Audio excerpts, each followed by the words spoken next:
할렐루야.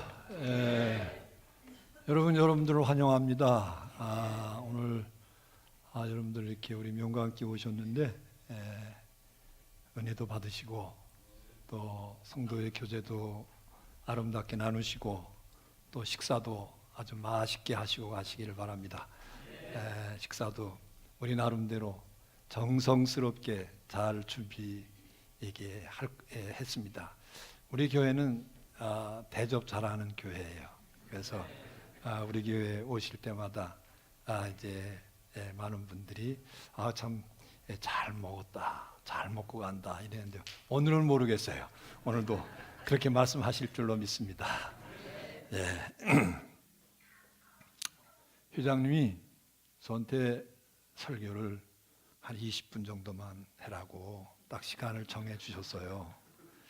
그래서 제가 지금 설교를 한 20분 정도 이렇게 준비를 한다고 했는데 대개 보면 빨리 끝내려고 그러면 더 늦게 이렇게 루즈하게 뒤로 밀리더라고요. 회장님, 저 20분 넘어가면 똑똑 두드리셔요. 그러면 내가 딱 해다가 그냥 할 테니까. 또 뭐 그렇다고 또 회장님이 그렇게 하시겠어요? 제가 이제 지방회장을 할 때는 설교를 여기저기 가서 많이 했었는데 오늘 이제 연합회 이렇게 설교 지방회장 이후에 거의 처음이 아닌가 싶습니다. 그러다 보니까 부담도 되고 또 흥분도 되고 그러네요. 행복한 인생의 비결, 뭐 행복에 대해서 오늘 설교를 해나 그러시는 분이 계실지 모르겠는데 하여튼 여러분 오늘 오신 분들 그리고 또 이 자리에 함께한 우리 모든 성도들도 행복한 인생 사시기를 주의 이름으로 축원합니다. 이솝의 우화 중에 황구마를 낳는 거위라고 하는 그 동화가 있죠. 그 책의 이야기가 있는데 어느 농부에게 거위가 한 마리 생겼어요. 그런데 신기하게도 이 거위는 매일 황구마를 낳는 거예요. 평소에 가난한 농부로서는 대단한 횡재죠. 그러다가 문득 이런 생각을 합니다. 저 거위 뱃속에 황금이 얼마나 많을 것인가.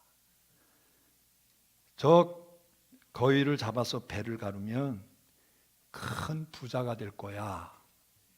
그러면서 마음에 결심을 했습니다. 그래서 거위를 잡아서 배를 갈랐는데 황금이 하나도 없는 거였어요. 황금알을 낳는 거위만 죽고 말았습니다. 이 우화는 인간의 지나친 욕망은 결국 인간의 비극을 초래한다고 하는 그러한 교훈입니다. 인류의 시조 아담과 하와가 실패한 것도 바로 이 욕망의 문제가 아닌가 생각이 듭니다. 하나님께서 그들을 에덴 동산에 두시고 선악과만을 구마시면서 모든 것을 마음껏 누리도록 허락하셨는데 아담과 하와의 욕망이 결국 선악과를 따먹고 사망의 형벌을 받게 되었습니다. 이렇게 해서 아담 이후 모든 인간은 욕망의 포로가 되어서 그 욕망에 사로잡혀서 범죄함으로 멸망의 종착역을 향해서 끌려가게 됐죠. 오늘 본문도 욕망의 포로가 돼서 멸망한 한 사람의 이야기가 나옵니다. 여러분 누굽니까? 아합이지요. 여러분, 아합은 모든 불행한 인생의 전형이라고 말씀을 드릴 수 있습니다. 소유나 조건이 부족해서가 아닙니다. 그의 욕망이 그를 불행하게 만들었어요. 그는 왕이란 조건만 갖고도 얼마든지 행복할 수 있었습니다. 또 아람 나라와의 전쟁에 승리해서 영토도 확장했습니다. 많은 셋으로 궁궐은 상하궁으로 매우 호화롭게 꾸미기도 했습니다. 그렇다면 이 아합에게 뭐가 부족했겠어요? 그런데 아합이 별궁 근처에 있던 나봇의 포도원이 탐이 나는 거예요. 여러분, 이게 인간의 욕망입니다. 하나를 갖고 싶으면 둘을 갖고 싶고, 둘을 갖고 싶으면 셋을 갖고 싶어요. 욕망은 끝이 없어요. 오늘 본문 21절에서 아합의 탐욕을 보십시오. 나봇에게 포도원을 자기에게 넘기라고 강요합니다. 여러분, 당시 이스라엘의 토지 제도는 하나님이 각 지파와 가문의 땅을 분배해 준 곳으로 남에게 넘길 수가 없었잖아요. 특별한 경우에 빚으로 넘어갔어도 결국 되찾아와야 됩니다. 그래서 나봇은 왕의 요구를 거절하게 되었어요. 여러분, 이때 거절당한 아합이 어떻게 합니까? 열왕기상 21장 4절을 보니까 이스라엘 사람 나봇이 아합에게 대답하여 이르기를 내 조상의 유산을 왕께 줄 수 없다 하므로 아합이 근심하고 답답하여 왕궁으로 돌아와 침상에 누워 얼굴을 돌리고 식사를 아니하니, 이렇게 말씀을 하고 있어요. 여러분, 마치 어린아이와 같잖아요. 자기 욕망이 충족되지 못하자 속상해서 어쩔 줄 모르는 그러한 모습이에요. 이때 왕비 이세벨이 아니 왕이 무슨 이 모양이냐고 핀잔을 줍니다. 그리고 왕에게 걱정 말라며 흉계를 꾸며요. 그래서 오늘 21장 말씀에 보면 5절부터 15절을 보면 이세벨은 나봇이 왕을 모독했다는 누명을 씌워서 살해를 합니다. 당시 율법은 하나님을 모독하거나 하나님이 세운 지도자를 모독하면 돌로 쳐서 죽일 수 있었기 때문에 합법을 가장해서 살인한 거예요. 그 후에 아합은 나봇의 포도원을 차지해 버립니다. 여러분, 인간이 얼마나 사악한지, 자기 욕망을 채우기 위해 남의 생명을 파리 목숨처럼 여기는 게 인간입니다. 이렇게 사악한 죄를 저지른 아합을 하나님께서 그냥 내버려 두시지를 않으셨어요. 17절서부터 24절을 보십시오. 아합과 아합의 말로가 비참하게 될 것이라고 선포를 하고 있습니다. 그런데 열왕기상 22장과 그리고 열왕기하 9장부터 10장을 보면 이때 선포된 모든 말씀이 그대로 다 성취되었어요. 전사한 아합의 피를 개들이 핥고 이세벨의 시체가 땅에 내팽겨쳐지고 개가 그 시체를 뜯어먹습니다. 그리고 그 모든 후손들이 졸지에 다 멸절당합니다. 오늘 본문을 보면 하나님은 엘리야 선지자를 통해서 그 죄악이 얼마나 어리석고 사악한 것인지 알려주고 있어요. 여러분, 20절 하반절을 보십시오. 내가 내 자신을 팔아 여호와 보시기에 악을 행하였으므로, 여기서 팔다라고 하는 단어는 히브리어로 히트마케르카라고 합니다. 이 말은 노예로 만들다, 예속시키다, 뭐 이런 뜻이에요. 그러니까 아합이 자기 영혼을 팔아서 욕망의 포로가 되었다는 겁니다. 여러분, 아무리 왕이라도 자기 욕망을 컨트롤하지 못하면 망하게 됩니다. 여러분, 우리 자신들을 잘 컨트롤할 수 있어야 돼요. 우리의 마음과 우리의 삶과 우리의 모든 것을 다 통제할 수 있는 사람이 승리하고, 이런 사람이 인격자입니다. 그것을 컨트롤하지 못하면 본인도 망하고 다른 사람도 불행하게 만듭니다. 여러분,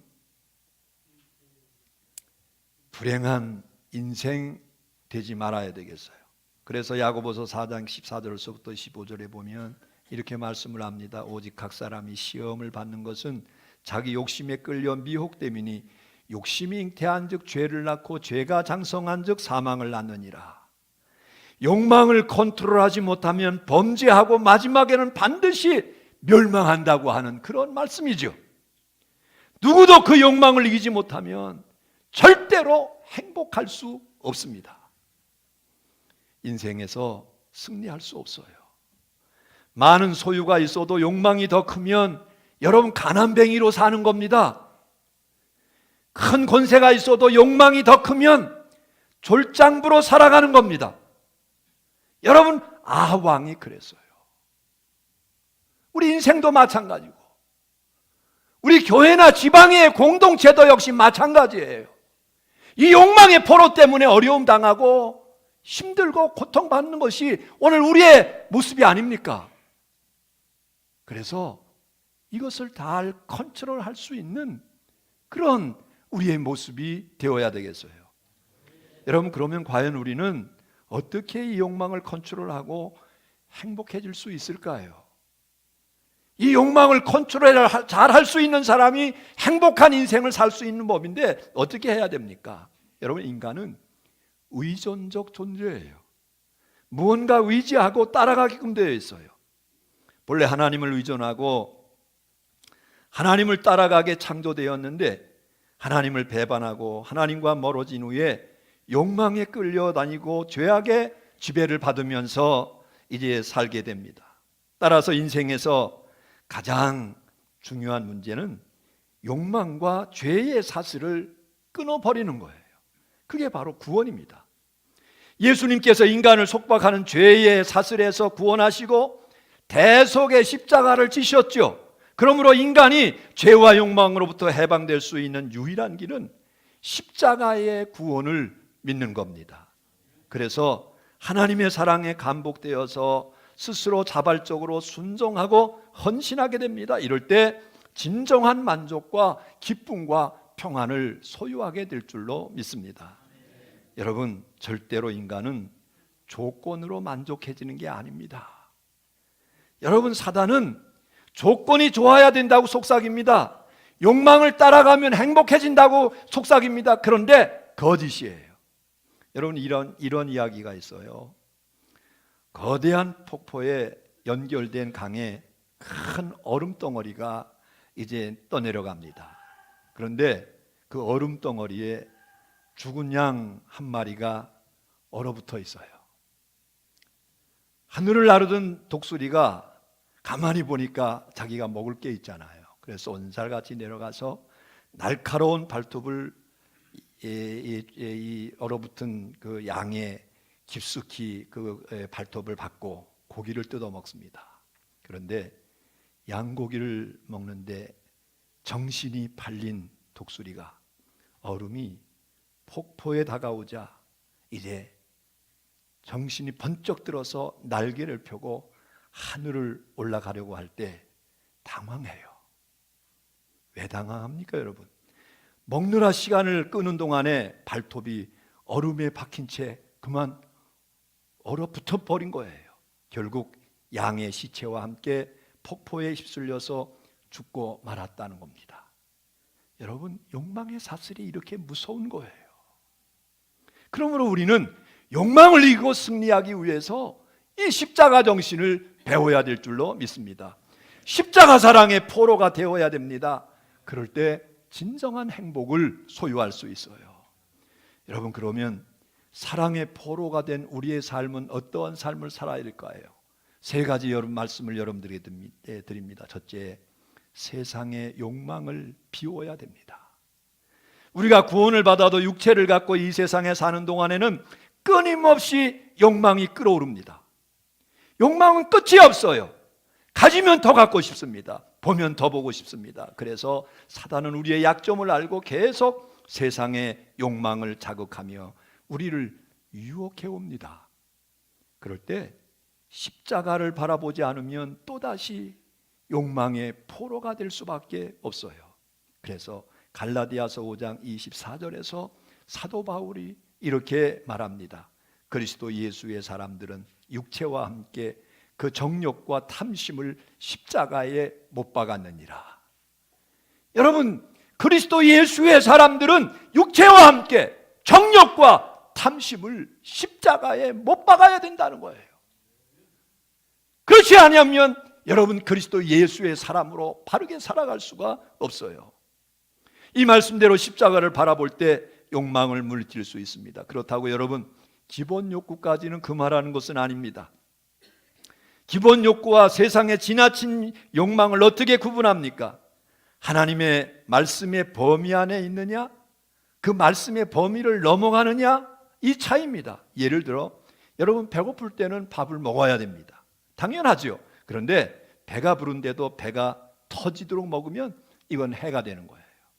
더 나아가서 남의 것까지 강탈하면 죄를 범하는 겁니다. 이게 곧 욕망과 죄의 포로가 되는 겁니다. 아합이 바로 그런 것 아닙니까? 우리는 십자가를 바라보면서 우리의 정과 욕심을, 탐심을 십자가에 못 박는 여러분들이 다 될 수 있게 되기를 바랍니다. 욕망을 절제하고 비우는 법을 십자가를 통해서 배워야 될 줄로 믿습니다. 그럴 때 비로소 우리가 행복한 삶을 살 수 있어요. 두 번째, 하나님의 사랑으로 채워야 됩니다. 여러분, 욕망을 비우면 하나님은 우리에게 은혜를 베풀어 주실 줄로 믿습니다. 빈 영혼 가운데 넘치는 평안과 기쁨을 부어 주십니다. 그것을 체험하면 비로소 이러한 고백이 나올 수 있는 거예요. 여호와는 나의 목자시니 내가 부족함이 없으리로다. 할렐루야. 여러분, 그러고 보면 우리의 문제는 결코 소유나 권세가 부족하고 세상의 쾌락을 즐기는 그런 것이 즐기지 못하는 게 아닙니다. 고대 유명한 철학자여 신학자인 어거스틴은 세상의 온갖 욕망을 추구하면서 살았던 사람이 아닙니까? 그가 얼마나 방탕한 생활을 했는지 모릅니다. 그러나 그 무엇으로도 영혼의 만족을 얻을 수 없었어요. 그러다가 그가 예수님을 만났죠. 그리고 십자가를 통해 얻은 평안이 얼마나 큰지 그의 고백론 가운데 이러한 고백이 있습니다. 하나님, 당신을 위해 우리를 창조하셨으므로 우리 마음이 당신 안에서 안식을 얻기까지는 참 평안이 없나이다. 이렇게 해서 그 기나긴 영혼의 방황의 종지부를 찍습니다. 여러분, 여러분에게도 동일한 고백이 있게 되기를 주님의 이름으로 축원합니다. 여러분들 마음속에 하나님의 사랑이 채워져서 하나님, 당신 안에서 안식을 얻기까지는 참 평안이 없나이다. 이러한 고백이 여러분들 가운데서 나오게 되기를 주의 이름으로 축원합니다. 세 번째는 하나님의 사랑을 나누어야 됩니다. 하나님의 사랑, 그리스도의 십자가 사랑을 충만히 체험한 사람은 그 사랑에 이끌리게 됩니다. 그래서 갈라디아서 5장 1절과 13절에 보면 그리스도께서 우리를 자유롭게 하려고 자유를 주셨으니 그러므로 굳건하게 서서 다시는 종의 멍에를 매지 말라. 형제들아, 너희가 자유를 위하여 부르심을 입었으나 그러나 그 자유로 육체의 기회를 삼지 말고 오직 사랑으로 서로 종로로 달아. 여러분, 그렇습니다. 주님의 사랑을 정말 체험한 사람은 사랑의 종, 사랑의 노예가 됩니다. 할렐루야. 여러분, 이것은 주님의 사랑을 체험한 사람만이 할 수 있어요. 주님의 사랑을 정말 체험한 사람. 그래서 이제 사랑의 종이 되고 사랑의 노예가 되어서 여러분 섬기는 교회에서 섬김의 삶을 잘 감당할 수 있게 되기를 축원합니다. 바울을 보십시오. 그는 복음을 위해 세계를 누비며 고난을 자청했습니다. 그는 사랑의 포로였어요. 그가 3차 선교 여행을 마치면서 마지막 예루살렘으로 향하면서 이런 고백을 합니다. 보라, 이제 나는 성령에 매여 예루살렘으로 가는데 거기서 무슨 일을 당할는지 알지 못하노라. 성령에 매여 하나님의 사랑으로 성령에 이끌릴 수밖에 없다는 거죠. 성령의 이끌림을 받을 수밖에 없기 때문에 내가 예루살렘에 가면 어떤 해를 당할지 모르지만 나는 성령에 이끌리기 때문에 가야 한다는 겁니다. 여러분들의 신앙과 여러분들의 영성이 이런 모습이 될 수 있게 되기를 주님의 이름으로 부탁을 드립니다.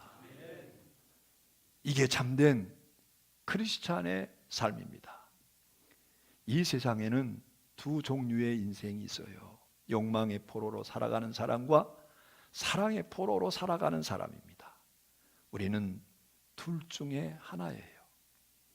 여러분 오래됐죠? 벌써 아프간에서 인질로 잡혀 있는데 풀려날 수 있는 기회를 다 다른 사람에게 양보한 한 여자가 있었어요. 혹시 이름들 기억하십니까? 이지영이라고 하는 사람이에요. 여인이에요. 그는 그리스도의 사랑에 매여 척박한 아프간에서 수년간 봉사했습니다. 또 그때는 목숨이 왔다 갔다 하는 상황에서 오히려 다른 사람에게 양보했어요.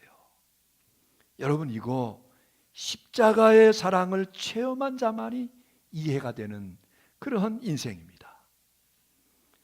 여러분, 혹시 예수 믿고 천국을 소망한다면서도 여전히 세상의 욕망에 끌려다니는 욕망에 포로된 삶을 살고 있지는 않습니까? 내가 하나님의 자녀가 되고 하나님의 일꾼이 되고 하나님의 기름 부으심을 받고 있지만 그럼에도 불구하고 여전히 욕망의 포로에 매여서 그 욕망 때문에 자신을 컨트롤하지 못하는 그러한 모습은 아닙니까? 여러분, 그렇게 살면 안 되죠. 모든 성도들은 날마다 십자가를 바라보면서 그 사랑에 이끌려 사는 사랑의 포로가 되어야 될 줄로 믿습니다. 이렇게 될 때 남은 생애가 아름답습니다. 이렇게 될 때 우리의 인생이 행복한 인생으로 살아갈 수 있습니다. 여러분, 이왕 하나님께서 주신 이 세상을 우리가 살아가는데 여러분들의 생애가 아름다운 생애가 되기를 바랍니다. 그래서 정말 존경받을 수 있는 장로님들이 되고 존경받는 성도들이 되기를 주의 이름으로 축원합니다.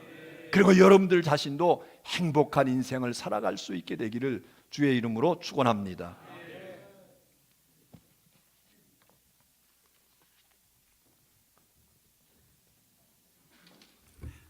예, 감사합니다.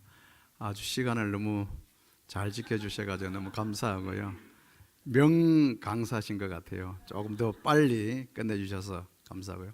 목사님, 귀한 말씀 주신 목사님께 박수로 환영하겠습니다.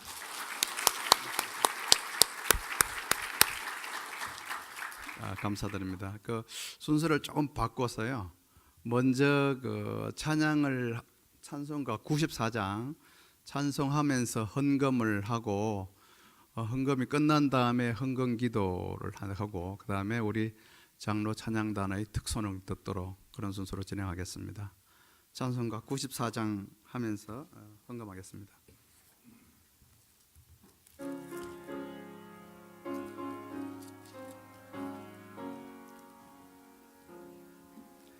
주 예수보다 더 귀한 것은 없네.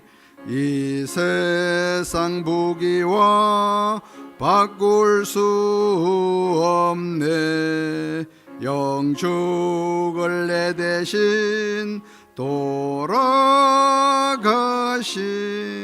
그 놀라운 사랑 잊지 못해. 세상 즐거움 다 버리고 세상 자랑 다 버렸네. 주 예수보다 더 귀한 것은 없네. 예수밖에는 없네. 주 예수보다 더 귀한 것은 없네. 이 세상 명예와 바꿀 수 없네.